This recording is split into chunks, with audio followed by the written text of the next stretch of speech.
Well, the streak continues, as noted by Cardinals spokesperson Mark Dalton yesterday. Barring something completely unexpected tonight, Cuba Gooding Jr. will be the only person to ever win an Academy Award for portraying an Arizona Cardinals wide receiver. However, Peter King, last night, Regina King won an Oscar for a completely different role, but she was the wife of Cuba Gooding Jr.'s character in Jerry Maguire. So there is some connection there back to Cuba Gooding Jr. and his Oscar for his role in Jerry Maguire. So we have that. All right, we're gonna have a draft. He's now sort of the 6 degrees of separation, the Matt Damon guy, because every year at the Oscars time, you know, the Cardinals tweet out something about Cuba Gooding Jr.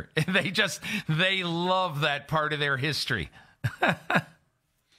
Well, you know what? When you don't have a Super Bowl trophy, I guess some indirect connection to an Oscar is the next best thing. I mean, it's sad, but it's true.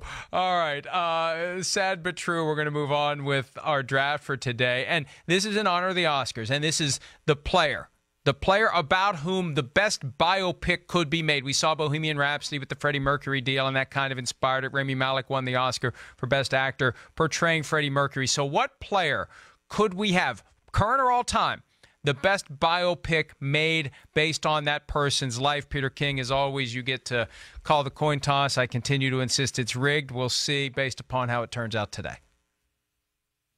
I'm going to pick Tails, Mike.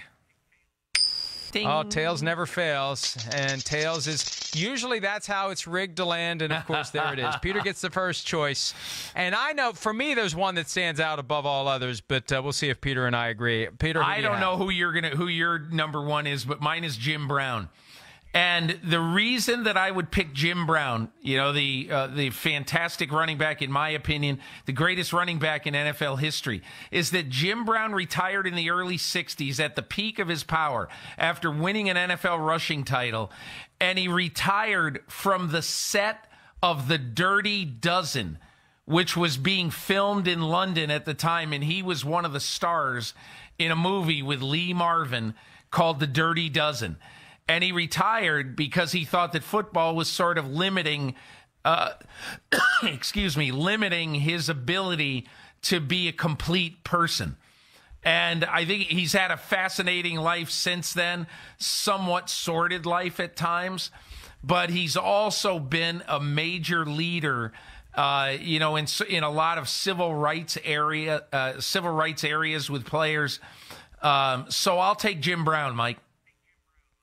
Yeah, you know what? He was on my list, but he wasn't my top choice. My top choice without question. Without question, given everything that this guy experienced, and it would be high comedy more than anything else, growing up in Mississippi and finding his way to Southern Miss, where he ended up being an unlikely star. He had the car crash when he was young, just this fun-loving guy. And, God, the years from college and into his early time in the NFL, it would be – you may have to do a trilogy on the life of Brett Favre. But without question for me, Brett Favre, and it would be, I read the Jeff Pearlman biography of Brett Favre, and it was fascinating. And you think of the life this guy led before football, in football, with the Falcons, with the Packers, with the Jets, with the Vikings. It would be drama after drama after comedy. Brett Favre, to me, without question, the best biopic you could have for someone who played in the NFL. Mike, I mean, you're right. It would be hard to do that in 1 half-hour show or 1 hour show or 1 3-hour show. I think that would be a series. That would be a Netflix series. So I like that pick for you. My second one is a little bit too easy, and I apologize in advance, but Colin Kaepernick, for this reason. You know, he basically has become a sphinx since he's left the game, unless he's being honored by some lofty committee or at Harvard or overseas or somewhere. We just don't know this guy, you know, what's going through this guy's head, what he's thinking. He is America's lightning rod, and that's why no matter what you think of him, you'd watch the biopic on Colin Kaepernick. You know, that's a great call, and I had not thought of that one, Peter. And, you know, he's been in the news lately. Let me ask you this. Have you heard anything to suggest that there is a team out there ready to pull the trigger and sign him? No. And in fact, Mike, last weekend, I was in San Francisco visiting my family in San Francisco, and my daughter and her wife and their grandchildren. And I made 2 phone calls to teams that I felt might have an interest, okay? And I got no sense from either one that there was going to be any rekindling of any interest that they might have once had. So I heard what his attorney said, that, hey, there are teams out there that are interested in him, or however he phrased it. I don't see it, Mike. I don't think he's going to play football again. Yeah, I agree with you, but whether he plays or not, a life already that would be, and probably of all the ones we've discussed so far, probably the most likely to end up being a biopic, and it would be very compelling. What he sacrificed, why he did it, how he grew up, everything that goes into it. And that's what I love about a good biopic. And that was what disappointed me, not to become Siskel and Ebert here, Peter, but Bohemian Rhapsody really disappointed me because I wanted to know more about what made Freddie Mercury who he was. And it just kind of jumps right in as he's on the verge of joining Queen. I want to know more about that. I like to get into that. How a guy ended up being, how he discovered his talent, the first time he realized he was really good, and where it went from there. So anyway, that's my quick 5-cent review of Bohemian Rhapsody.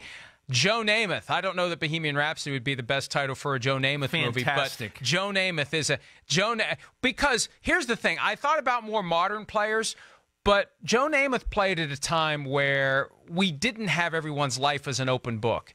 And there wasn't the internet, and we weren't in the nooks and crannies of private lives. And I've heard enough about Joe Namath just from, things I've seen over the years about twists and turns in his career. I'd love to see that full Joe Namath story, from growing up to being in Alabama to becoming Broadway Joe to the things that almost just completely derailed his career when he was tied in with, a guy that owned a bar that was mobbed up, all those things where he retired for a short period of time and then came back, and everything post-football. Joe Namath would be another great one, much like Favre. A lot of similarities to Favre, but all the more reason that it would be a compelling biopic. When Mike, he probably won the biggest game, the most significant game.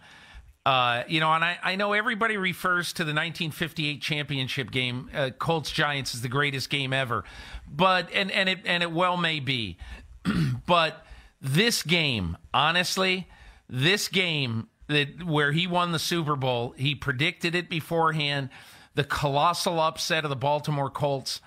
It changed so much about pro football, and probably the biggest single victory, the most significant single victory. It showed that the AFL could be on equal footing with the NFL. And so I think that is I love that pick. I love that pick. Now, Mike, I'm going to pick a third person here, but I'm also going to say that, I think one of the things about biopics that could be really, really fun is to take guys who are totally unknown, like Tim Rosevich of the Philadelphia Eagles. I'm not going to pick him, but Tim Rosevich used to prove his toughness by eating glass. And he's a total, absolute nut job. And he was a very I don't know if good that's more interesting player. on the front end or the back end. Well, sorry. I figured you might say something like that. But I would take for my last draft choice here, I will take Jack Lambert. And I'll take Jack Lambert, the Pittsburgh Steelers linebacker, because Jack Lambert was discovered as a 219-pound linebacker at Kent State University when the Steelers scout who was there scouted him, and because of a heavy rain that day, they were practicing a walkthrough in their parking lot, and Jack Lambert was going full speed and tackling people on the hardtop of a parking lot. And then how great a player he was, and then post-career, he disappeared into the forest of Pennsylvania to be a state game warden. And so I just think he's got so much interesting about his life, and it was so private. I think that would be a totally fascinating biopic to have somebody open up the life and times of Jack Lambert. And, you know, that's a good one because there's so much about him that we just don't know, and we never did know. Yeah. And the one thing that resonates for me from growing up watching Super Bowl X, when Cliff Harris came over to pat who was the kicker? Roy Girella on the head after he missed the field goal. Roy Girella. And Jack Lambert grabs Cliff Harris and throws him to the ground. I mean, that was just one of those moments where it gets seared into your brain that he did that. But that was Jack Lambert, and a guy who was undersized by today's standards, but he got it done, and he was a very enigmatic character. And, you know, you mentioned Jack Lambert, and I started thinking about all those Steelers players. And as stats, you've suggested Rocky Bleier in this little document we showed. They did do a movie about Rocky Bleier. It was a made-for-TV movie about Rocky Bleier because he fought in Vietnam and then came and was a key component in that Steelers great team of the 70s. I'm going to go kind of off the board here. I'm going to take a liberty with the rule.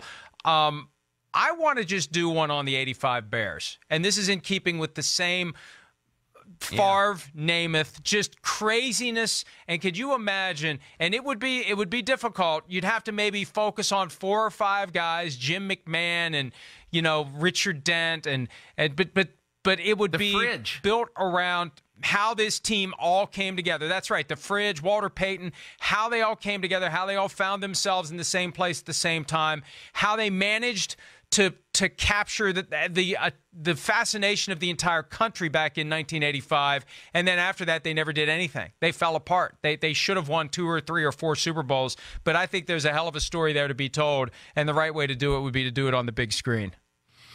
You know, Mike, there's so many good ones that you could do, but I think some of them have been done. For instance, the 30 for 30 on Deion Sanders was very, very good that was just done.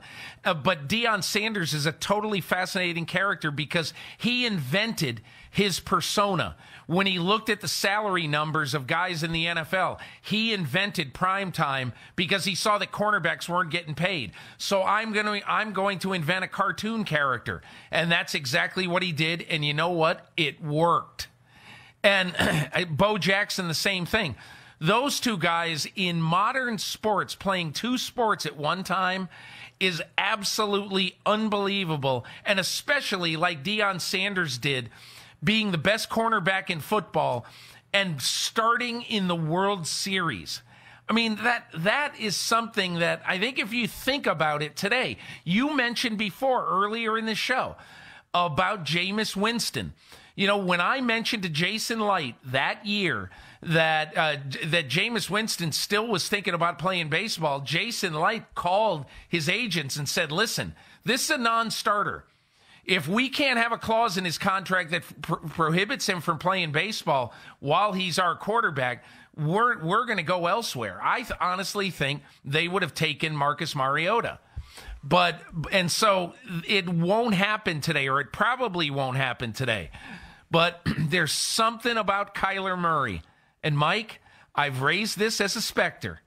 How about if John Gruden, who really likes Kyler Murray, and who has so much draft choice ammunition in the next 2 years, how about if he got Kyler Murray with the 4th pick in this draft, traded away Derek Carr to Jacksonville or Miami or Washington, traded away Derek Carr, and then Kyler Murray is playing on the Oakland Coliseum turf as a baseball player and a football player. Hi, I'm Mike Tirico, and thanks for watching. Make sure to hit subscribe for the latest news and highlights from NBC Sports.